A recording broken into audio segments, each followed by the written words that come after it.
Assalamualaikum warahmatullahi wabarakatuh.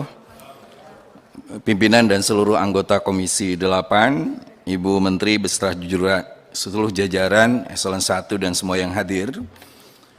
Saya Maman Imanul Haq dari Dapil Jabar 9, Subang Sumedang Majalengka, Praksi Kebangkitan Bangsa. Jadi ada sebuah nasihat kuno Bu Risma yang mengatakan bahwa kebenaran yang tidak terverifikasi itu akan menjadikan orang yang menyampaikannya itu bisa menjadi pahlawan besar, tapi sebaliknya bisa menjadi penjahat besar. Nah, itu semua yang saya melihat dari pertarungan kita hari ini ketika Ibu datang ke KPK dengan 21 data fiktif dan kita harus verifikasi apa yang disebut dengan data itu, Ibu telah melakukan aksi heroisme yang individualistik. Ini perlu dicatat. Nah, oleh sebab itu, perlu penjelasan yang lebih komprehensif terutama ke publik Ibu Risma. Apa yang disebut dengan fiktif? Apakah dia pihak yang tidak berhak Mohon maaf, tetapi Pak, tercantum? saya nggak pernah ngomong fiktif. Ya, tapi saya tidak pernah nyampaikan fiktif. Oke, tetapi ini Bu, kalau Ibu baca di online, bahasa itu disandarkan Maaf, ke saya Ibu. tidak pernah nyampaikan itu. Saya hanya menyampaikan, menidurkan, tidak pernah ngomong. Justru data itu ada, bukan fiktif. Oke, ini yang harus dijelaskan ke publik secara ini Bu, secara apa? Secara jelas. Sekali lagi, apakah itu pihak yang tidak berhak tapi tercantum? Apakah ada duplikasi data penerima? Itu harus dijelaskan. Yang kedua, publik lalu menilai apakah ini cara Mensos baru ini untuk cuci tangan dan bersih-bersih Kemensos.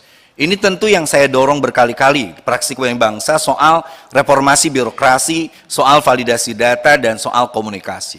Ini harus clear dulu. Nah, konsekuensinya, dan ini sangat membahayakan, bahwa 21 juta data ini termasuk yang kita sepakati DPR dan Kemensos, lalu anggaran itu kalau di hold, kenapa tidak lalu dialihkan misalnya ke DAK misalnya? Itu pun harus dijelaskan kepada publik.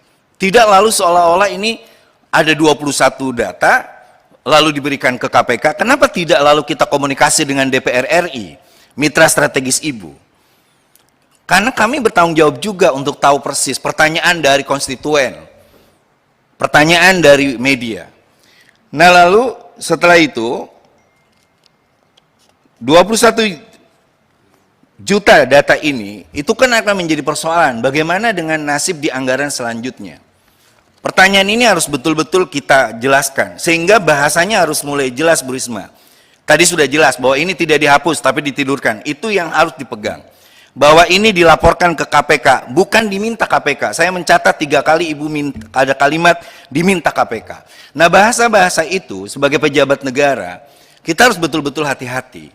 Karena itu akan menjadi santapan publik, menjadi perdebatan. Padahal saya yakin Komisi 8 dengan Ibu dan teman-teman Kemensos punya tujuan yang sama soal validasi data, soal bagaimana kemiskinan ini tidak dijadikan komoditas. Sekali lagi, berkali-kali kita mengomorkan kemiskinan, tapi kemiskinan dan orang miskin dijadikan komoditas dan bancakan oleh begitu banyak orang sehingga korupsi begitu besar.